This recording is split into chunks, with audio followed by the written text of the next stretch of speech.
to the Democrats who say, you don't say good things about Fidel Castro. He destroyed freedoms in that country. He picked winners and losers and killed them and put them in prison forever. You don't give him a pat on the back for anything. You don't give, it's not a question. Truth is truth. All right? Now, if you want to disagree with me, if somebody wants to say that, and by the way, all of those Congress people that you mentioned just so happen to be supporting other candidates, just accidentally, no doubt, coincidentally. But, you know, the truth is the truth. And that's what happened in the first years of the Castro regime. Truth is the answer you get from Bernie Sanders there. Welcome to the Buck Sexton Show, everybody. You would think that Bernie Sanders might take the off-ramp here that CNN was clearly providing him, right? That he could walk away from his comments about the literacy program. By the way, the literacy of the Cuban people went from somewhere in the mid-70 percentile range to like maybe 90%. And that was at the cost of the enslavement of the entire island, the appropriation of not just rich people, but middle-class people's property, indoctrination programs, mass detention, mass executions, torture, brutalization, and, oh yes, huge numbers of people risking death.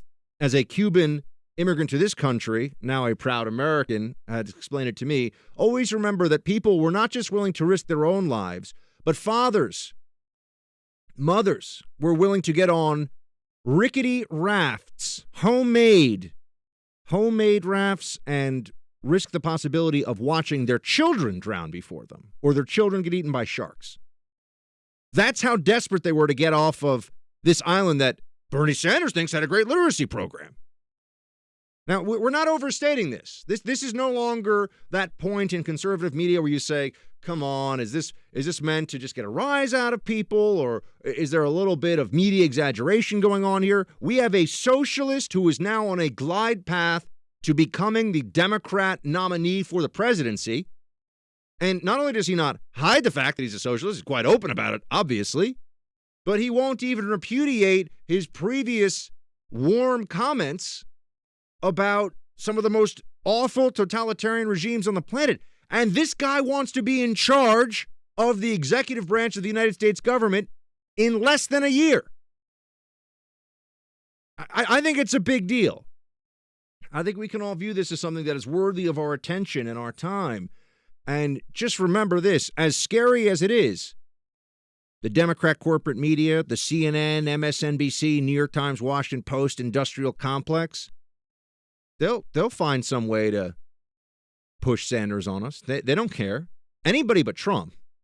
Anyone who they think will give them some of what they want, even if it means a complete abandonment of some of the core principles of this country for now, well, really since the beginning. I mean, if you look at individual rights and constitutional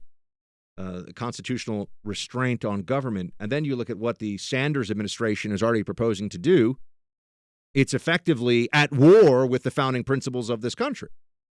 It wants to turn us into that's right, kind of like what Obama said, fundamentally transform the country. That was his promise, and now Sanders looks to finish that process.